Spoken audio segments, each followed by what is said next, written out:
नमस्कार मित्रों, मैं डॉक्टर सचिन जत्तावार हमेशा की तरह आपके समक्ष कोई न कोई नया विषय लेकर आता हूं। आप लोग इस लाइव वीडियो को बहुत शेयर करते हैं, मेरा उत्साह बढ़ता है। ज़्यादा से ज़्यादा लोग प्रश्न पूछते हैं तो उनका उत्तर देने में भी एक आनंद आता है। तो ये जागृति फैलाने का दौर जो है, ये सिलसिला जो है, लंबे समय से चला आ रहा है और कहीं ना कहीं इसमें आप लोगों का एक अमूल्य योगदान है कि आप उत्साह बढ़ा रहे हैं। उसी कारण ये कहीं ना कहीं नई बातें उभर कर आती हैं।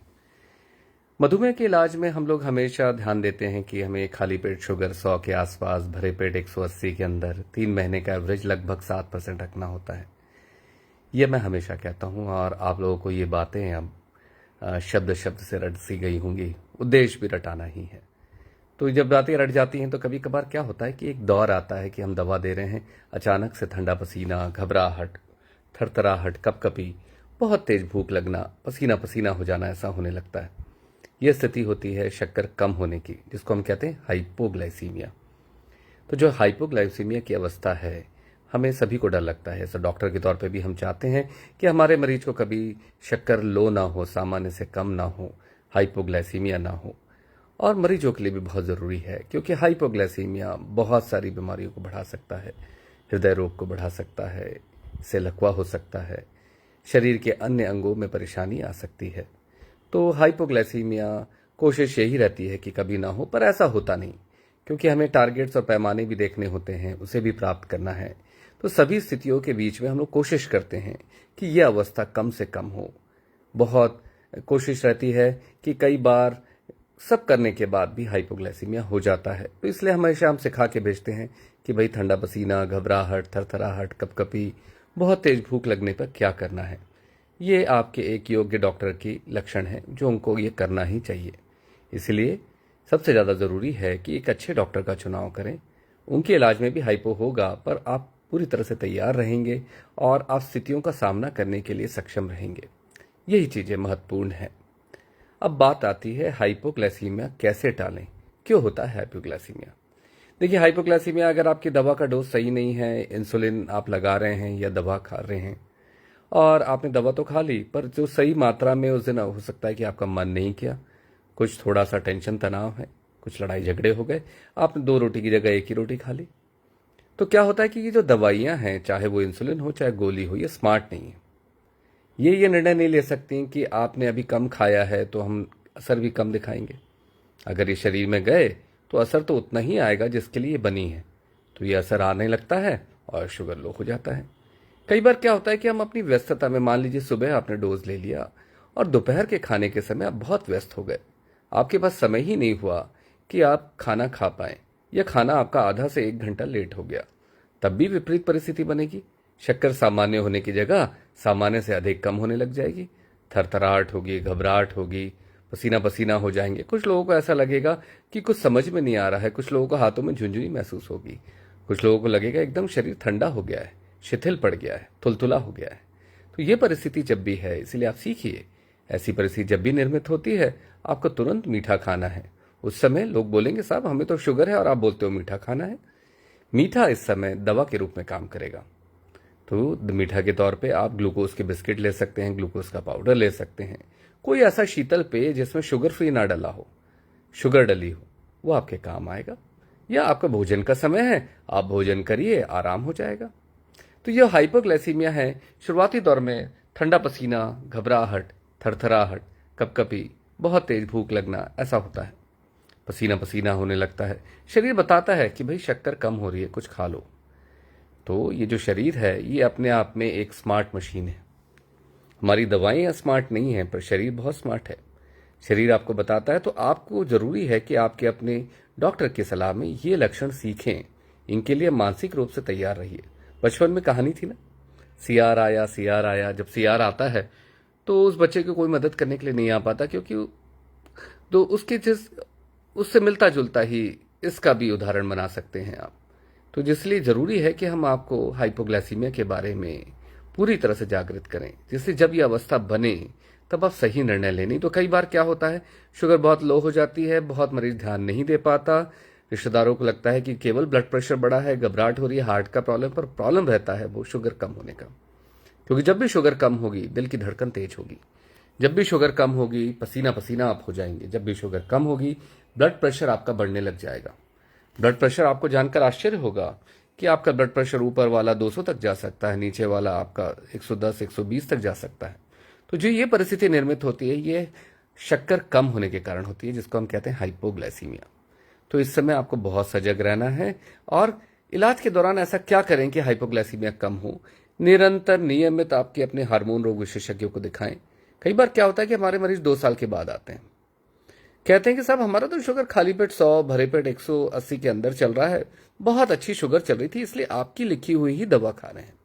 पर समस्या क्या आती है कि आपका योग्य डॉक्टर जब आप बहुत अच्छी रिपोर्ट लेकर आते हैं तो वो विवेचना करता है, उसे आदत हो जाती है, उसे ये चीजें, उसका गुण ये अपने आप ही विकसित होता है, काम करते हुए विकसित होगा, तो वो आपका डोज कम करने लगता है, जिससे शुगर सामान्य रहे पर कम होने की परिस्थिति ना निर्मित हो। और क्या होता है कि जब आपको 4 महीने में आना था आप साल भर में आते हैं, तो हो सकता है कि आपको यह अप्रिय घटना आपके जीवन में हो जाए, जिसको हम कहते हैं हाइपोग्लाइसीमिया।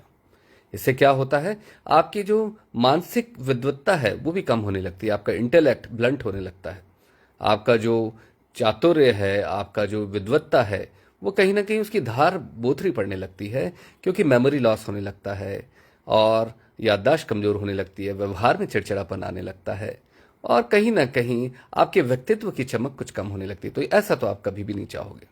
इसलिए जरूरी है कि शुगर के इलाज को एक जिम्मेदारी वाला इलाज माने, ये इसकी पूरी तरह से गणितीय विवेचना करें, इसकी किसी भी प्रकार से अपनी पर्सनल स्तर पर या व्यक्तिगत स्तर पर या व्यावसायिक स्तर पर विवेचना ना करें कि भाई डॉक्टर साहब को दिखाना पड़ेगा, फीस देनी पड़ेगी, क्या जरूरत है, अभी तो शुगर बहुत अच्छा चल रहा है।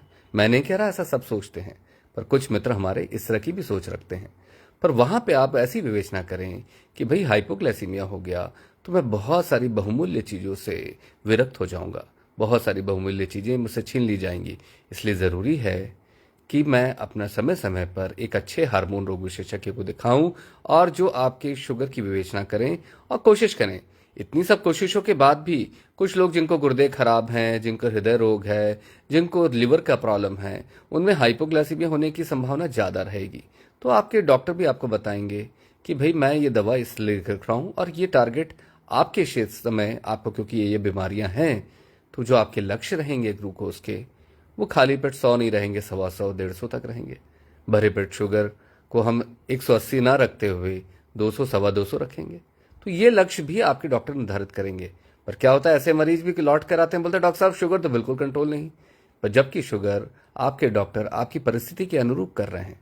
क्यों? क्योंकि कहीं ना कहीं यह भय डॉक्टरों में भी होता है और मरीजों में भी होना चाहिए कि शक्कर कम होने की परिस्थिति ना बने। मान लीजिए आपको हाइपोग्लाइसीमिया हो गया, फिर आप क्या करेंगे?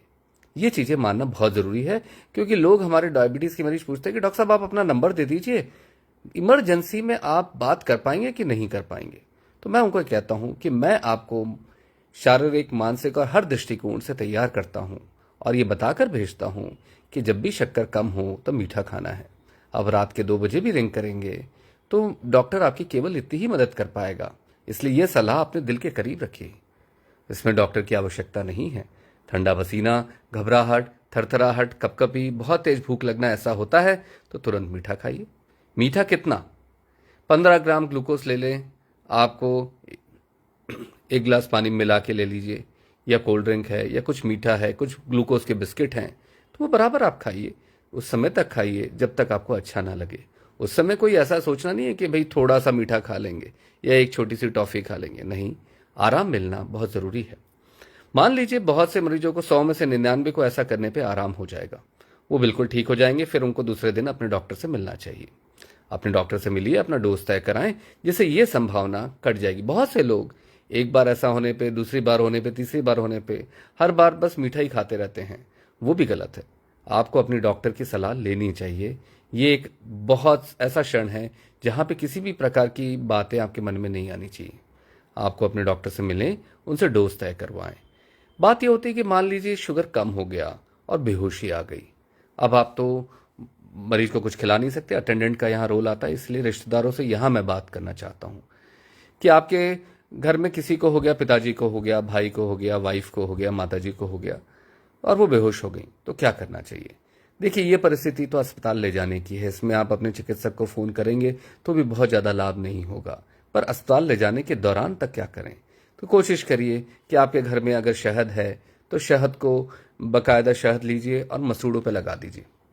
मसूड़ों पे लगाने से कई बार आपके मरीज को होश आ जाएगा। तो पानी में घोल के शहद या ग्लूकोज का पाउडर दीजिए। ऐसा ही आप ग्लूकोज के पाउडर का भी थिक पेस्ट बनाकर मसूड़ों पे लगा सकते हैं। ऐसी अवस्था में तो होश आ जाने पे आप अस्पताल पहुंचते पहुंचते तक ही आपका मरीज पूरी तरह से नॉर्मल हो जाएगा।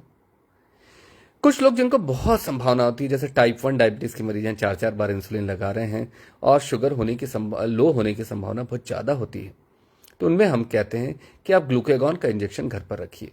ग्लूकेगॉन एक हार्मोन है। इस हार्मोन का काम क्या है मित्रों? यह हार्मोन इंसुलिन के खिलाफ काम करता है। इंसुलिन का काम है शक्कर कम करना, इस हार्मोन का काम है शक्कर बढ़ाना। तो मान लीजिए आपने ग्लूकेगॉन का इंजेक्शन लगा, मांसपेशियों में आपने ये इंजेक्शन लगा लिया, तो तुरंत आपके मरीज की शुगर बढ़ जाएगी और शक्कर कम होने के कारण अगर मरीज बेहोश हुआ है तो वो होश में आ जाएगा। फिर आपके पास 15-20 मिनट का समय रहेगा। आप शक्कर या ग्लूकोज का पाउडर या ग्लूकोज के बिस्किट या कुछ मीठा उसे खिलाएंगे तो वो होश बना रहेगा और फिर आप अपने डॉक्टर से मिल सकते हैं। कई बार हमसे गलती होती है कि ये तो शुगर के इलाज का भाग है, हमें डॉक्टर से मिलकर क्या करना है, हमारी तो शुगर अच्छी चल रही है। तो ऐसे भी विपरीत दिशा में सोचने वाले लोग होते हैं, तो उनको भी मेरी सलाह है कि अपना जीवन बहुमूल्य है। हाइपोग्लाइसीमिया एक ऐसा लक्षण है जिससे आपको डरना चाहिए, और जब भी ऐसा हो तो इसका निदान कैसे करना है मैंने बहुत अच्छे से बताया है। इसका निदान करिए और दूसरे दिन अपने डॉक्टर से जल्दी मिलिए, अपना डोज तय कराएं। वो कोशिश करेंगे और उनकी टीम आपको कहीं ना कहीं बीच बीच में पूछती रहेगी, तो जिससे ही क्या है कि हाइपोग्लाइसीमिया आपको दोबारा नहीं होगा। क्योंकि आपके व्यक्तित्व में जो चमक है वो जानी नहीं चाहिए। आपकी जो बुद्धि की धार है वो बोथरी नहीं होनी चाहिए। हृदय की धड़कनें बराबर चलती रहनी चाहिए, उनमें कुछ ऊंच नीच नहीं होनी चाहिए। हाथ पैर में ताकत बनी रहनी चाहिए। मस्तिष्क और हाथ पैरों का जो समन्वय है वो भी बना रहना चाहिए। लकवे की स्थिति नहीं आनी चाहिए, गुर्दा खराब नहीं होना चाहिए। तो ये सब सारी स्थितियां तभी अच्छी होंगी जब आप शक्कर कम होने की स्थिति के बारे में बहुत सजग रहेंगे और निरंतर प्रयास करेंगे और अपने डॉक्टर की सलाह में रहेंगे। और जब भी ऐसी परिस्थिति बनेगी तो जैसा मैंने सिखाया है उस तरह से प्रयास करने की कोशिश करेंगे। नहीं होता है तो घर के आसपास के नर्सिंग होम में जाइए, वो आपको नसों के रास्ते ड्रिप लगाएंगे, शुगर का देंगे और उससे आपका होश आ जाएगा। तो इसमें जब भी ऐसी अवस्था बने, जब भी इस परिस्थिति का निर्माण हो, तो आप बिल्कुल सजग रहें और तुरंत फुरंत अपने एक्शंस लीजिए और अपने डॉक्टर की निरंतर सलाह में रहिए। आशा है आपको मेरी बात समझ में आई होगी। धन्यवाद।